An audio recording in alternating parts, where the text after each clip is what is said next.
عبد الله بن عباس رضي الله عنه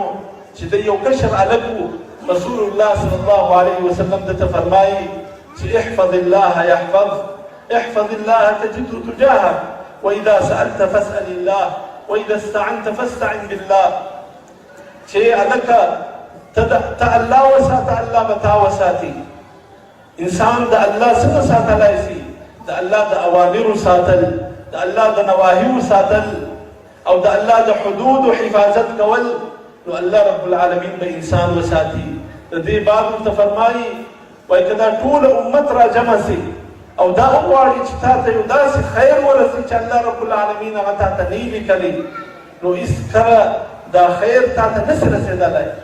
او کدا ټول امت را جمع سي او دا غواړي چې تاسو داسې یو شر ورسي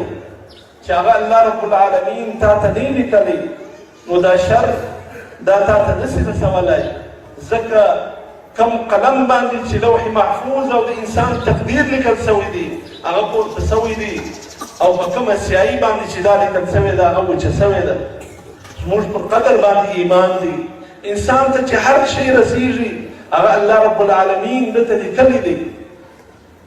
بلکې یو حدیث کې راځي د انسانانو د پیدایش ته مخکې 50,000 کاله مخکې الله رب العالمین د انسان تقدیر لیکلی دی د ټول کائنات کې چې کوم انسانان دي چې د دې ژوند به څنګه وي